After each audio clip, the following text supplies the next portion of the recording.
시청자 여러분 안녕하십니까, 노준영입니다. 안녕하십니까, 김희정입니다. 네, 윤석열 대통령이 지난 7일 이복현 전 서울북부지검 부장검사를 신임 금융감독원장으로 내정했죠. 네, 그렇습니다. 그런데 이런 인선에 대해 검찰 편중 인사가 아니냐는 지적이 일고 있습니다. 네, 맞습니다. 검찰 출신 인사들이 법무부와 검찰 내부 인선을 넘어서 대통령실과 국정원 등 국정 운영의 요직을 차지했다는 게 논란이었는데요. 윤 정부가 오늘 이러한 지적에 대해 반박했다고 하죠. 네, 그렇습니다. 윤 대통령은 8일 검찰 편중 인사 논란에 대해 과거에는 민변 출신들이 아주 도배를 하지 않았냐라고 말했습니다. 그리고 또 선진국에서도 특히 미국 같은 나라를 보면 법무 경험을 가진 사람들이 정계에 아주 폭넓게 진출하고 있다고 반박했죠. 네, 그런데 금융권 일각에서는 검찰 출신의 금감원장이 내정되자 금융권, 특히 자본시장 쪽에 제재가 강화되면서 칼바람이 불 수 있다며 우려하는 분위기가 적지 않습니다. 네, 검찰 출신이 금감원장 역할을 수행하는 것에 대해서 앞으로 국정 운영이 어떻게 흘러갈지 좀 더 지켜봐야겠습니다. 이 시각 주요 뉴스입니다. 일본이 5년 내 방위비 2배의 증액을 공식화했습니다.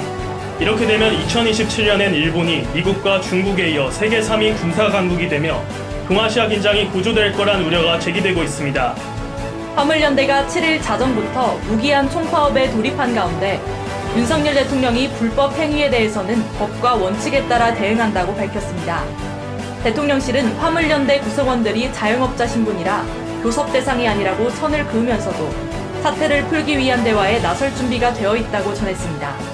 서울 강북 지역과 강남 지역의 중형 아파트 평균 매매 가격 차이가 7억 원으로 벌어진 것으로 나타났습니다. 이른바 똘똘한 한 채 선호 현상으로 고가 아파트가 밀집한 강남권 아파트 값이 더 많이 오른 영향으로 풀이되며 앞으로 양극화는 더 심화할 전망입니다. 작년 1인당 국민소득이 사상 처음으로 3만 5천 달러를 넘어섰습니다.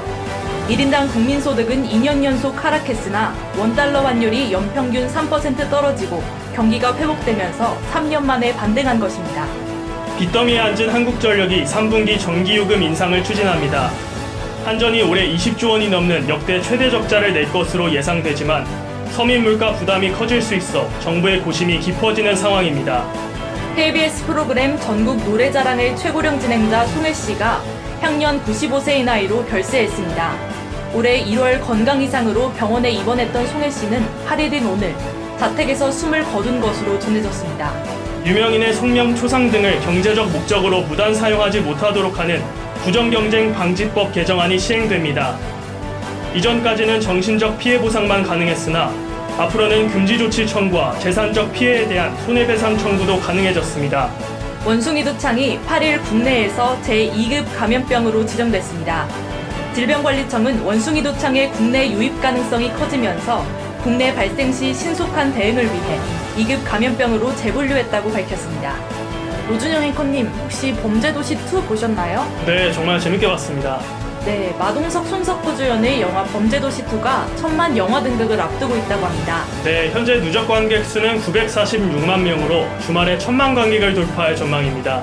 네, 지난 18일 개봉한 범죄도시2는 개봉 첫날 1000만 영화 기생충 이후 한국 영화 최고 오프닝 개봉 2일 만에 100만 돌파를 달성했는데요. 네, 그뿐만이 아니죠. 개봉 15일 만에 역대 5월 개봉 영화 흥행 탑2, 개봉 16일 만에 팬데믹 최고 흥행작 등극까지 연일 흥행 신기록 행진을 이어오고 있습니다. 네, 주말에 1000만 관객을 돌파하면 봉준호 감독의 기생충 이후 3년 만이자 코로나19 팬데믹 이후 첫 1000만 영화가 됩니다.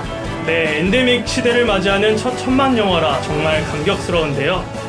그동안 극심한 침체를 겪었던 한국 영화계에 더욱더 활기가 돌면 좋겠습니다. 이 시각 주요 뉴스였습니다. 지금까지 김희정, 노준영이었습니다.